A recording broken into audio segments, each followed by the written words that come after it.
Now, obviously, that happens on a daily level for me, making a property work and making sure that I'm giving clients the top 1% of properties, doing the job that I've been hired to do. But it's also about making sure that I'm, further bettering myself, because the more that I do it, the better I become. The next property that I then purchase for myself and my family is a better informed choice because of it. So it's a real culmination of factors.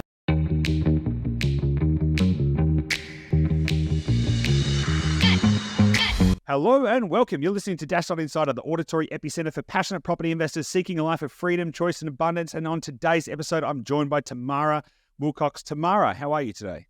I'm good, Goose. I'm good. Thank you for asking. How are you? I am effervescent. I'm a little colder than normal because I'm actually in Victoria and not Bali. So there's a big difference between Victoria and Bali. And it's not just the number of palm trees per square kilometre. It's definitely a lot colder down here, but I'm actually enjoying it. It's good. Yeah, it's nice to be back in the hood. Good to rug up instead of sweat. If I had to choose, I'd choose to sweat. I would choose. My preference would be, like, a lot of people romanticize the cold day, warm house type thing. I'm just like, if I have to put trousers on, that's a sign to me that I'm in the wrong place. That's a fair call. Fair call. Anyway, we're not here to talk about my legs. We're here to talk about you. We're here to talk about basically how the hell do you tell a good property from a bad one? Because you are, in fact, one of our property analysts at Dashed. And so what I'd love to do is I'd love to dig into what a property analyst is. What do they do? What do you do? How would you describe it to someone who doesn't know what a property analyst is? Because a lot of people don't know what a property analyst does, because it's not really. So I don't even know any other businesses that have property analysts except for like Blackstone and these kind of like multi-billion-dollar organizations. They have property analysts, but Dashdot's got property analysts. So I want to dig into that. And then I actually want to find out a bit about your background. And then we're going to dig into some other actionable insights for the listener. So what the hell is a property analyst? A property analyst does a lot of heavy lifting before a property even gets in front of a client. So we have an entire team dedicated to going through a myriad of properties every single day. We lay out our criteria, our very strict criteria, I might add, that, ensure that we get the top 1% of properties all around Australia for our clients. And we ensure, very surface level things like, is it in a flood-free zone? Is there public housing surrounding the area? What kind of, school district is it in? Just, really intrinsic sort of stuff. But then we go to heavier layers that will, ensure that when we're pushing the property forward to clients, we know that it's going to perform really well for them and do exactly what they want, which is why they come to us. So love that. Yeah, because it's interesting, right? Because the pathway of progress for a property is pretty interesting, right? So the property exists either on market or off market, but it exists with an opportunity for a purchase. Then goes through the analyst team, and I think last I checked, we're analysing roughly 1,000 properties a week across the team. Might be a little more than that these days. Look at 1,000 properties a week. It's got to pass a really diligent set of criteria. Only if it passes that criteria and passes that level of due diligence through the analyst team, only then does it go to the acquisition manager. So it doesn't even go directly to a client. It goes to the acquisition manager, who then again goes through it, tries to pick it apart, see if they can find any holes in it as well. So you've got the second layer in there as well before it even goes to a client. So that's why, we might look at 1,000 properties a week, and then, we might buy, I don't know, 15 or 20 properties a week out of 1,000 that we might look at. So it's a very fractional percentage that are actually making it through because of all of those criteria. I want to get into some of those criteria, and I want to get into, what you look for when you look for a good property. But I want to go back a little step first. What's your background? Like, how did you end up here?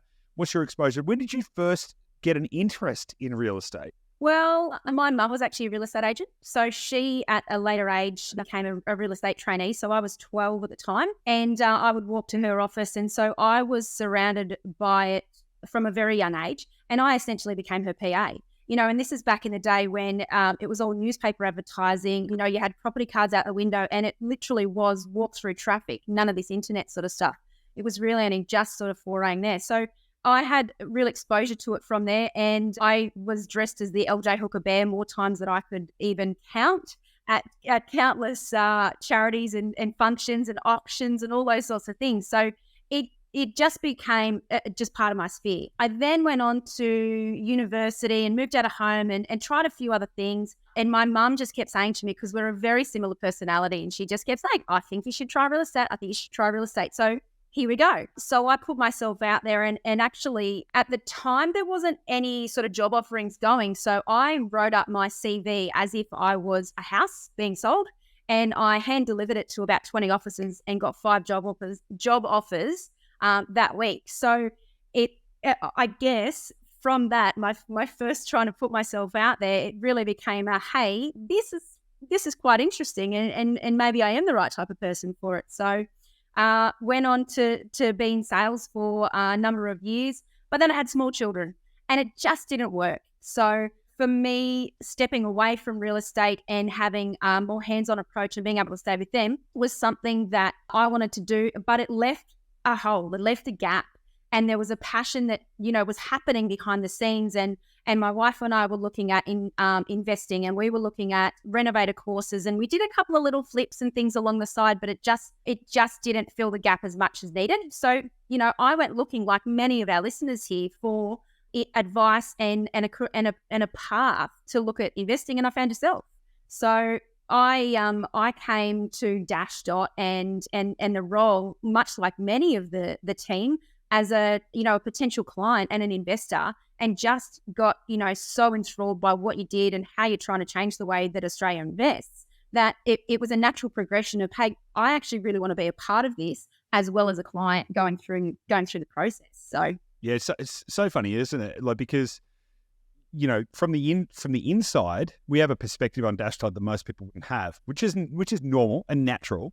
But I think we've got, I don't even know how big the team is anymore. Actually, we keep seem to keep growing. But the amount of team members that have come through the process of either being a client or first starting to explore Dashdot with the view to becoming a client, then going through the process, actually turning around and going, actually, can I get a job here? It's pretty wild, like to have that many people who are running towards an organization in an environment where, I talk to business owners all the time and people can't find team members. It's hard to find good team. And we just have this tremendous amount of people that are running towards the mission that we've got to transform the way Australia invests, which is pretty awesome. So where did you grow up? Because I'm interested. I was really into the story there of you spending time with your mum, and she was really into it, and she was a real estate agent. Where was that? Whereabouts in Australia? Sunshine Coast. So I'm still on the Sunshine Coast. I was born in Canberra, but moved out of there, much like you. Don't like the cold. So we left Canberra, but yeah, Sunshine Coast is predominantly where that all took place, and I still live here now, which is it's really phenomenal. It's a phenomenal real estate sphere, and certainly through COVID, and that's I was still an agent through that. It was really interesting, but yeah, it's a beautiful place to live. Yeah, totally. It's a great part of the world, absolutely stunning part of the world. That's awesome. Okay, so how has your experience on the sales side, or that your lifetime exposure to real estate, effectively, but what have you taken from the sales side now that you're on the buy side? But more specifically, what you're looking at is you're only analyzing the deals, which is a very it's a very different role from being a sales agent, because the primary function of a sales agent is get listings, market properties. Now what you're doing is you're just focusing on, is this even a good property or not, right? So it's not actually really stitched to, should we buy it, should we sell it? It's just like, is this good or not?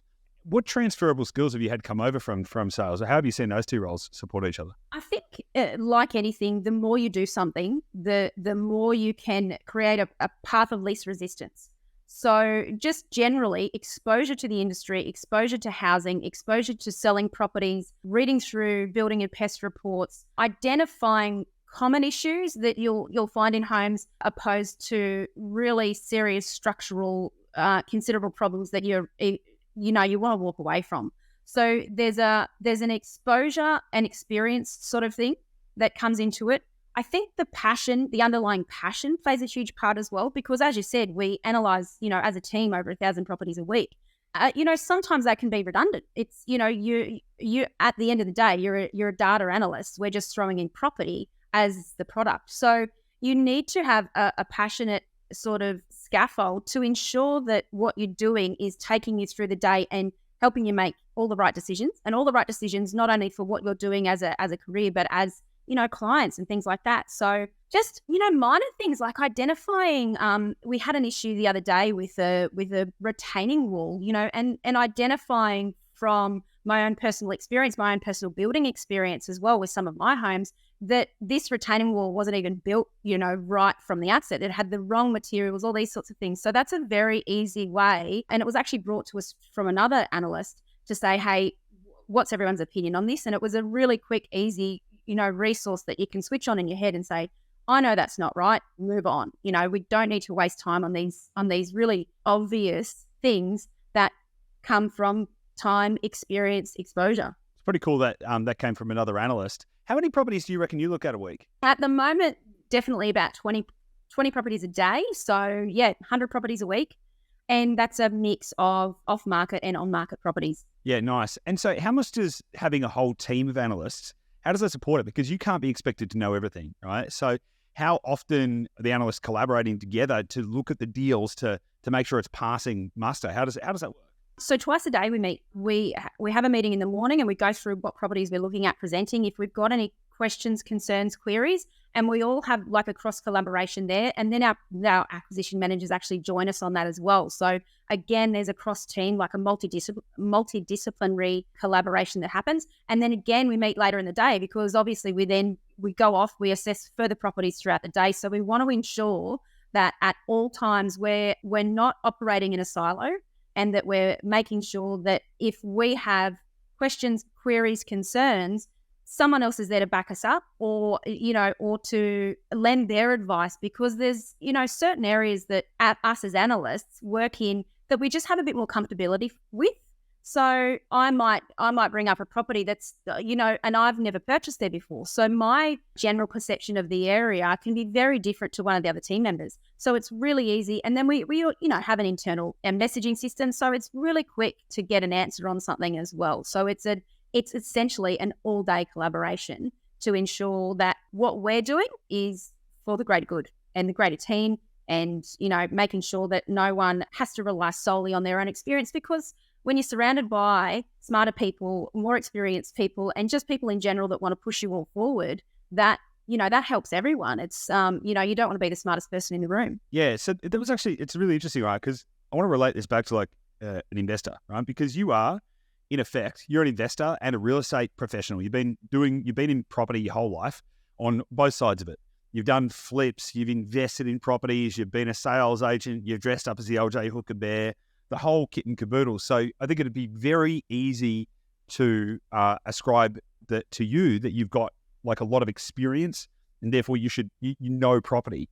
But with that hat on, like now that you can see the benefit of kind of being in a team of analysts, like how is that kind of showing you, like, would you be able to do this on your own, basically, is kind of what I'm getting to. Even with your experience, based on what you can now see, what's the likelihood that you would be able to get to the same levels of success if you were to just do this solo versus having the right team around you? Because I think even in the context that you're talking about, having the team around you, the other team of analysts around you, can be very similar to an investor going, okay, well, what team have they got around them? Have they got the right finance experts? Have they got the right property experts? So it's kind of what I want to tease out here is team versus solo, even if you're an experienced property person. I think it really comes down to the fact that people are so time poor these days as well. So to rifle through the information that is out there, which is good and bad information, and it's right from when you're looking at realestate.com, it's then you're reading articles about property booms or property crashes. It's going to open homes on the weekend or looking at properties in a completely different area because you think that area is where you want to purchase. It all takes time, and we're outsourcing so much of our lives anyway that decision as big as investing and putting your, really hard-earned dollars into something, it can't be an off-the-cuff whim decision. And if you don't have the time, you need the people. And those people can either be in your social sphere or they can be professionals that you can engage. Because similarly in your social sphere, if you are not surrounded by people that are like-minded or are going to continue to drip feed negative impact or negative vibes, you're not going to progress yourself, or you're not going to have those conversations that are really integral to pushing yourself forward. So I think that's really, really important to ensure that, one, you've got time to do it, you've got the right people around you. If you don't have time, you outsource it, because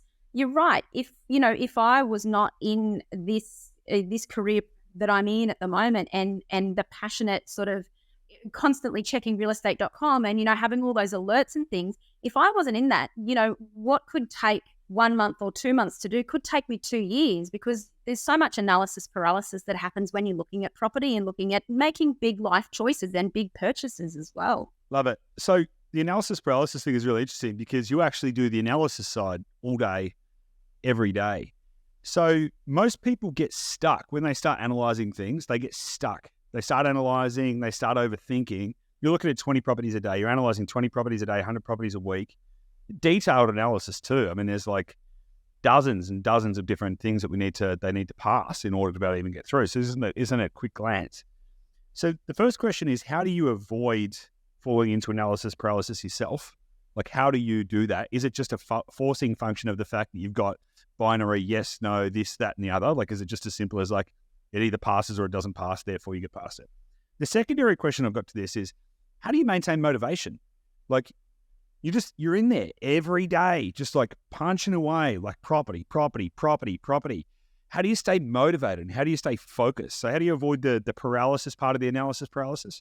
And then how do you stay motivated and focused? I think a really important part of it is, yes, we do have all of those criteria, and some of them are blanket black and white. Some of them are grey. Some of them we take to the team. Some of them we approve, and then it'll go to the acquisition manager, and the acquisition manager won't approve. And often, because we're not client-facing, we don't know the clients. Obviously, we have a detailed sort of information about them. We don't have that personal connection, though. So we can think that something is going to fit for someone, and then it can get rejected from other people. And similarly in the analyst team as well, like, for instance, someone might think that X is fine, and, it's not from someone else's perspective. So we just have to continue to navigate and push through those boundaries. And where there is a question mark or a grey area, we go back to the team. You might leave it, for yourself. If you might leave it for 10, 15 minutes, come back at it with fresh eyes. Sometimes I've done that in the morning as well. I work really, really well fresh in the morning. That is when I'm at my absolute peak. And I have to do that because I have young children. So I'll be up at 4:30, 5 o'clock in the morning. And with that fresh brain, I can do things that was taking me an hour to do the day before. So it's about knowing where your limits are. If there's not a time constraint on one particular thing, leave it, move on, go to the next thing and come back. And I think that's probably fair to say in everyday life. If you're not productive at something, leave it, move on, come back to it for when you've got the energy and the bandwidth to do that. So your secondary sort of question there is, staying motivated comes from the fact that, one, I've got an interest in it. Anything in life, you can't do it if you don't have a passion and an interest, because at the end of the day, your brain's elsewhere and you're thinking about something else. So that's, part of everything that we're doing, and why, I gravitated towards Dashdot is because you want to live this life of freedom, choice, and abundance, like you always talk about. And I want that for my kids. So there's a real underlying force and a drive to make things work. Now, obviously, that happens on a daily level for me, making a property work and making sure that I'm giving clients the top 1% of properties, doing the job that I've been hired to do. But it's also about making sure that I'm, further bettering myself, because the more that I do it, the better I become. The next property that I then purchase for myself and my family is a better informed choice because of it. So it's a real culmination of factors that means, at the end of the day, I know what the goal is, and I know what the goal is in 10 years and in 20 years. So I have to keep those blinkers on at certain times to make sure and remind myself, this is the goal. This is, number one, my goal in the next 10 minutes is see if this property is going to work. Number two, at the end of this, midday, I need to know what properties I'm presenting today. At the end of the day, do I have to go back and look at any sort of inspection reports and things like that? There's a checklist and a priority list that has to happen as part of a larger story that's going on in your head as a person, as an investor, and as, someone who's working at Dashdot. Yeah, love it. Okay, cool. So all that being said, help me understand, and let's get into some kind of tactical stuff, right? What are some of the common issues that a self-driven investor might not see, or that might be omitted from, listing or something like that? Like, how do you start to see through to the stuff that other people won't? What are some of the common things? A lot of initial investment, people think that they need to invest where they live. That's probably, it's not the worst choice in the world, but the problem is that you will have your own bias against areas, against, suburbs, against what type of home and all of those sorts of things. Like for me personally, I do not like Queenslander homes. I think they are beautiful, but I will never buy one. Laying your own personal bias against it is probably not the best thing to do. Getting out of your comfort zone, moving to looking at somewhere 300-400 kilometers away. Okay, so you're searching realestate.com and you're looking at all these properties and you're thinking, geez, this is a really good bargain because it might be half the price that you'd pay in your area. So then you're looking at what kind of rent it might get and all these sorts of things. But then you might not realize that that particular area has a high prevalence of the rooms rusting out.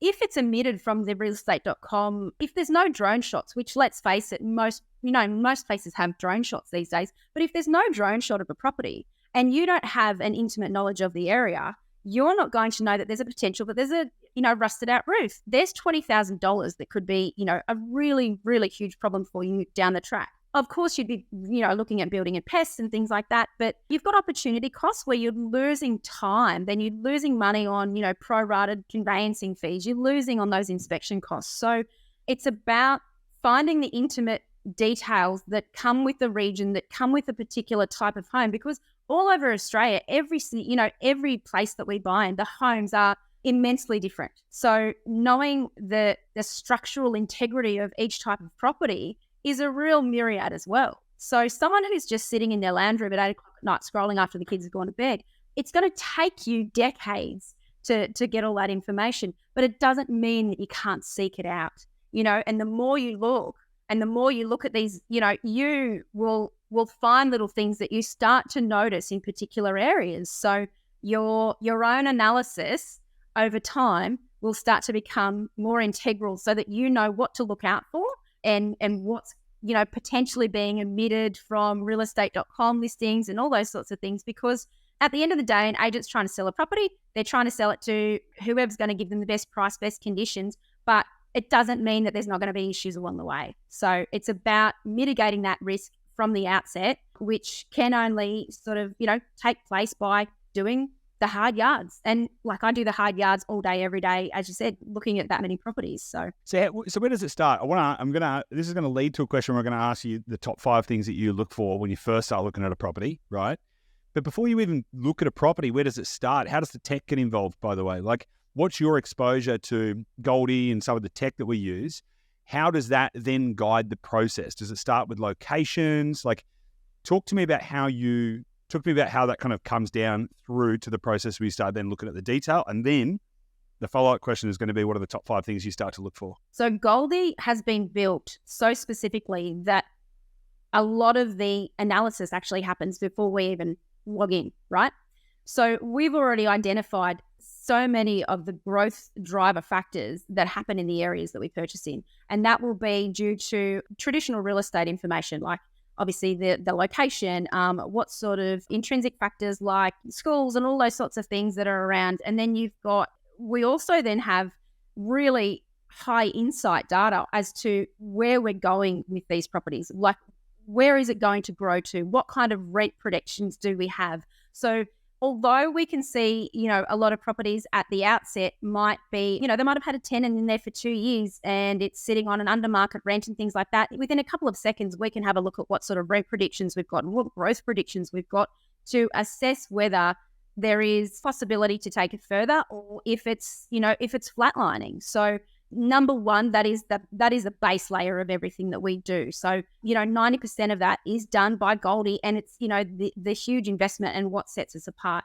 Then I take it, a step further and I might look at what projects are happening in the area. So, if we're buying in regional areas versus sort of, more metro areas, well, they're going to have completely different extrinsic factors that will drive growth, cash flow, etc. And, again, we have all of that data right there in front of us to then layer on as a top tier, even for a particular client, like, someone who might be really restricted with their borrowing, they're with a first tier, really conservative lender, they have not a lot of cash to throw at the property every year to carry the moving parts of it, they may not be suited for a particular area because it might be too heavy on, a particular employment sector. So we know that, for a particular client, it might work for A, but it's not going to work for B. So that's what Goldie does for us. It gives us everything that we possibly need to, A, check that the property's okay, B, that it's going to then to work for those particular clients. Yeah, it's pretty interesting. You know this, but a lot of people might not know this, but we've recently just got recognised as one of Australia's most innovative companies, specifically for the price and rent forecasting models that we've built, which sit within Goldie and tell us where is the market going 15 months into the future. And what's cool about that is that we came number 2 in the property industry, behind one company that's worth $3 billion and ahead of 2 other companies that were worth about $2.4 billion. So there's dash dot squeezed in between these multi-billion dollar, massive companies, specifically for the tech that we've developed to be able to do all the things you just said, to be able to go, okay, well, where is the market going? Not just where is it now, but where is it going? Because that's the most important thing. It's like, it's all great to know where it is, but like, where's it going? That's kind of the most important thing. So that's awesome. Goldie helps you to get down to the property level to then work out, okay, is this even the right place to be? Why would it be the right place to be? Why would it be the right place to be for this investor? Once you then get to that level and you start looking at houses, primarily looking at houses, what are the top 5 things that you look for? Like, what are the quick tick box things at the top of the list that you go, yes, no, before you even start to go down into the nitty gritty detail? What are the top 5 things that you start to look for? Well, straight away, you need to look after your assets. So your risk mitigation, and certainly in more specific areas than others, is flood zones. Is this property in a insurance risk or a demolish risk category? If that's the case, and for specific areas that we purchase in, we know that that's higher than others. So that's the first thing that we look at. And that becomes a very easy process to either reject or move a property forward. So, risk mitigation is one, and flood would come under that umbrella. Previously, we did look at things like public housing as well, but we have, done further studies to realise that some of our best performing properties have been in, a high public housing sort of percentage, but it depends on the actual property and it depends on the client's goals.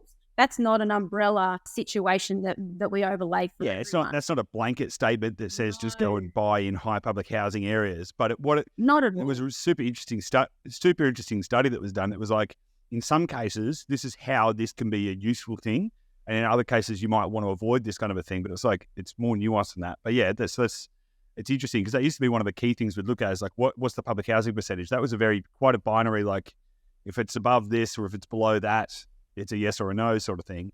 Now it's okay, well, that's interesting, but like, what does it really mean? Like, what is that actually telling us is a better way to think about it. That's right, because if you're looking for really heavy growth in a property that you're going to keep under your belt for 25, 30, 40 years, you want a wide range of potential purchases in the future. So that growth depends on what the property looks like and who it's surrounded by. So, for a growth asset, definitely not. But if you just want some cash flow and you're injecting cash, those can be some of the best performing and best yielding properties. So again, we have to look back at the specifics of what we're looking for. I want to bookend that as well, because that can I think maybe it's not just cash flow, because that's kind of an easy thing to deduce. Okay, to kind of put this in layman's terms, buy in a shit area where the public housing is really high. Yeah, you'll get high yields because the property prices are shit and nobody wants to buy there, and you're only going to get renters. And it's a very kind of easy, heuristic to kind of develop, but it's actually a little more nuanced than that, because actually some of the best growth we've ever had has come out of areas where there's been slightly higher public housing percentages. And we're not talking about 90% public housing. We're talking about, just above what we used to benchmark.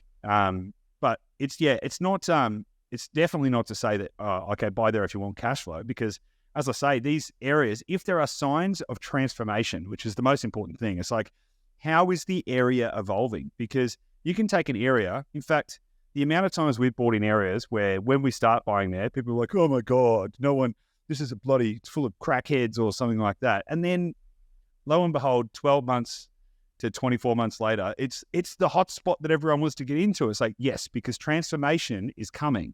And so being able to identify where is that transformation going to come from? Because just because an area's got high public housing, or when I say high public housing, we're not talking 70, 80, 90%, right? We're talking, is it sort of 50-ish or lower? Is it whatever, right? So in fact, maybe you can highlight some of the percentages that we're looking for there that'll be interesting for the listener. But it's not about just looking at that number and going, okay, this means X. It's like, actually, what transformation is going to happen? Because if no transformation is going to happen, you probably ain't going to get much of anything, right? You might not get anything that you desire. And so really, you're trying to look for where is the momentum. And if you can see momentum, if you can spot the underpriced asset, if you can see the thing that other people can't see, that's where you can make the biggest gains. And that includes, looking past and beyond some of these things. Because we used to have a rule, for example, no pools. That was a rule that we had. No pools. We don't buy houses with pools. Why? Oh, because, there's too much cost of maintenance, too much hassle, there's insurance. We don't buy properties with pools.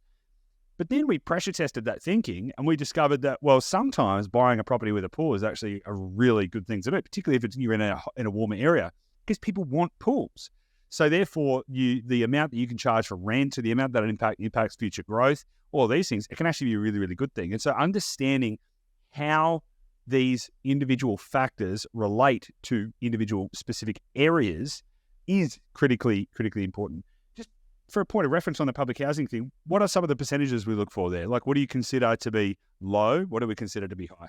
Different for different areas, because public housing in one LGA can be very different from public housing in another LGA. For instance, there are some areas in Western Australia that have been newly developed in the last sort of 10 to 15 years. And the government has dictated that the public housing needs to be a 1 in 10 dwellings. So they spread the public housing throughout rather than having clusters, which create more problems with those clusters of homes being together. So in stark contrast, if you have a public housing block of 20 units directly across from the property that you're looking to purchase, that's going to significantly raise a few more flags than one in the street and one behind you and all those sorts of things. But as a general rule, anything between 5 and 10% public housing, we, that's where we start to look into it a bit further. And for every property, we can very quickly do a complete radius check. And we look to about the nearest sort of 200 metres. I did have a client the other day who had real concern with it, and it might just be from the unknown and not having some intimate knowledge of it. So this particular client asked us to then go and look at the entire suburb. And I said, well, look, that's probably not something that we can do because it will take up a lot of time and resource.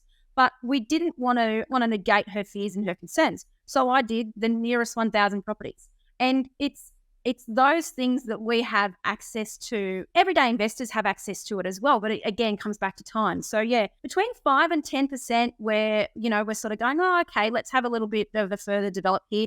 If we pull something up and it says 30%, like the initial sort of gut-wrenching feeling is this is not going to be for us. By the same token, some data can be out of date. So our best and closest resource is to then go and do a full radius check and see, look, if it's 3 streets away and it's not neighbouring the property, it's probably not going to be a serious concern. If there's one across the road, two doors down, when we have our partners on the ground do our inspections, we will specifically ask them to write notes and, if and where possible, take an external photo of the condition of that property, because we are then just mitigating another layer of risk and another layer of concern that, we want to get it ahead of it before the client asks the question. So again, a really multi-layered thing, but it's just the experience. And, each of us will have experience in different areas and what public housing, for instance, means in those particular sectors. And we go back and we bounce it off each other. Okay, so I hijacked the top 5 things. So flood zone, are we going to call public housing number 2? We were on that point for a while. So should we mark that as number 2, or have you got something else? It probably comes under mitigating risk, but it also becomes part of the greater conversation of where you want your property to go and what it's going to do for you in your portfolio. So yeah, let's call it number 2 because property condition. Let's go to property condition, because of course you want an asset that you're not going to have to throw a lot of money at. You want to know that if it's, generally speaking, if it's an owner occupier that's selling the property, it's going to be in a condition. And again, generally, it's not a blanket rule, but generally it will be in a better condition than a tenant that's been in there for 2 years and may have let the lawns go and may have scuffed the walls a bit more and all these sorts of things. So your property condition has to play a huge part. And obviously what we do is when we take clients through this process is that we give a benchmark of where we think they need to have sort of a maintenance and ingoing maintenance amount, because, investment properties, by nature will have wear and tear. So your paint and your carpets needs to be turned over every 5 to 10 years. Unless you're buying incredibly quality products, you're in a high-end rental sort of situation where you have, a different caliber of tenant. So making sure that the surface level is in good condition, but then looking at your structural things. Western Australia, we buy, properties that are built on sand. The soil composition is completely different. We've got another area where we know that there was significant storms in years gone by, and we can identify purely by the price of these properties whether we think that had storm and hail damage or not. So we then go and check with the agent, because that's a very quick mitigation of risk that can happen, and it can either, as I said, push the property forward or reject it in the first instance, because if they haven't done an insurance claim and got their roof fixed in the last couple of years, what's to say it's something that you need to do? So property condition, definitely, obviously, because that's a money factor. Yep, love it. So we've got flood zones, public housing percentages, property condition, so you know what you're walking into. What's number 4? The LGA, and generally what is available in the area, what are the upcoming projects, where can we see the expansion of the growth factors, as you said, like what's happening in the area, what gentrification might happen, to allow us to identify that it's going to be the best place to put our clients. So, like I was talking before, in Goldie, we can look at all the projects within a 100-kilometre radius that are going to happen in this area. So having that at our fingertips allows us to speak to that and say to the clients, look, this is why we believe it's going to grow. Not just we think it's going to grow when we're waving the magic wand and we hope it's going to grow. Yeah, exactly. So it's, people looking at rearward data don't have, we have the upper hand because we're looking at forward data, and we're looking at forward data because of these things. So what the LGA has and what the, on a street level, like, are you close to a school? Are you in walking distance to a school? Me as a young mum, I would want to know that if I wanted to walk my kids to school and have a great chat to them on the way, that's something that is going to pull at my heartstrings, which is going to, as an owner-occupier, would significantly change my perception on a property, and I'm going to pay emotional money for it. So if they're in a really good school district, that's always going to change the game. So it's about knowing those simple things as well. When you've got universities and hospitals close by, if you're within a 5 minutes of a hospital, we all know doctors that are on call need to be in a position to drop everything and run. By nature, they are higher socioeconomic. They have more money. They're going to have higher rents, all those sorts of things. So it's about knowing, is this, and this going to make this in the middle much better for the overall goal? So would you say that number 5 is socioeconomics then? Absolutely. And that's what we're looking into now. We're looking into layering extra factors into Goldie and into our process to push that growth perception and our growth forecasts even more.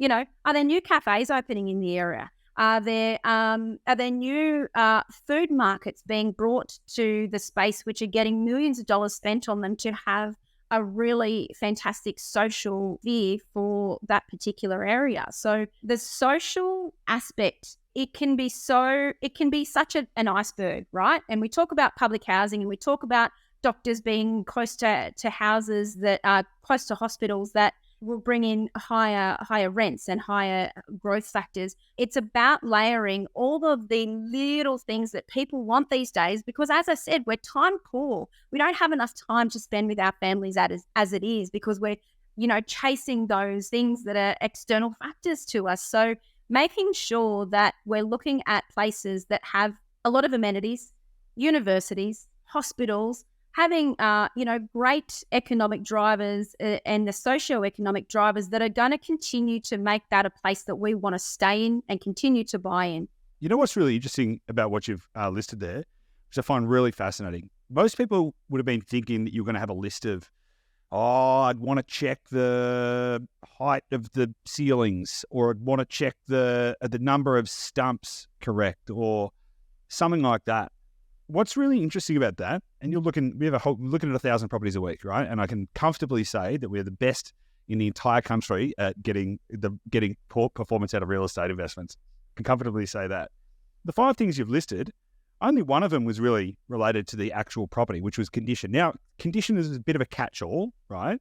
So it was like condition of the property, right? So that does include all of the detail, like, the handrails falling off, did the doors open and close, the condition of the property, right? So, but the other 4 factors were all things like, where is it? And what's the environment around it?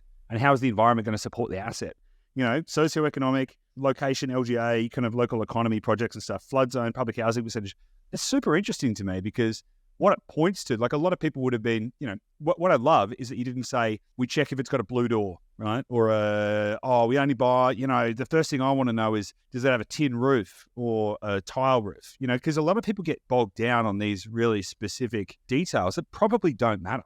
It's like, is the property in a suitable condition for me to buy it? Now, the catch in there is suitable condition for me to buy it, right? That doesn't mean good or bad.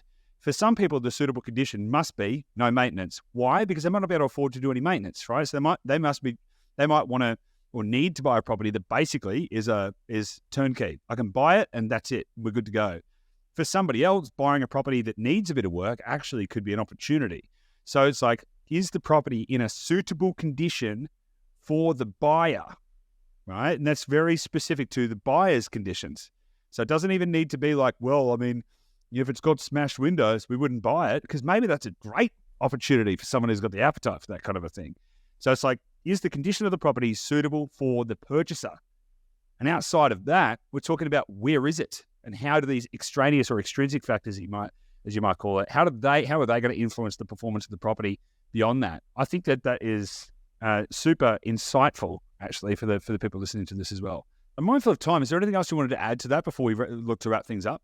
I think for anyone who's just teetering on whether it's something they'd like to do, it can be such an exciting roller coaster. And I say roller coaster because you're always going to have setbacks in it, and it's like anything. But it's such an exciting area and sphere to get into, because it can elevate every part of your life, because you're looking for a future goal, because you're looking for a different life, because you're looking for a way to expand your own lifestyle, your knowledge, all of those sorts of things. So it's very much something that I would, as I said, I want my children to have different opportunities.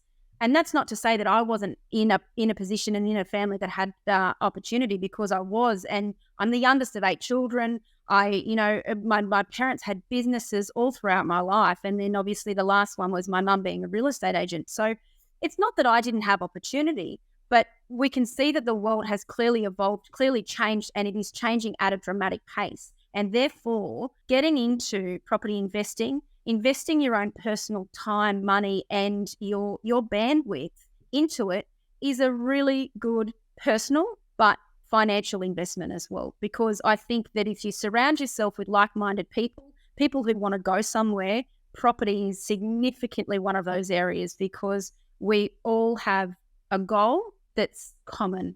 And that common goal is to lead a better life, have a better life, and expand ourselves and our horizons. Love that. It's a great place to edit.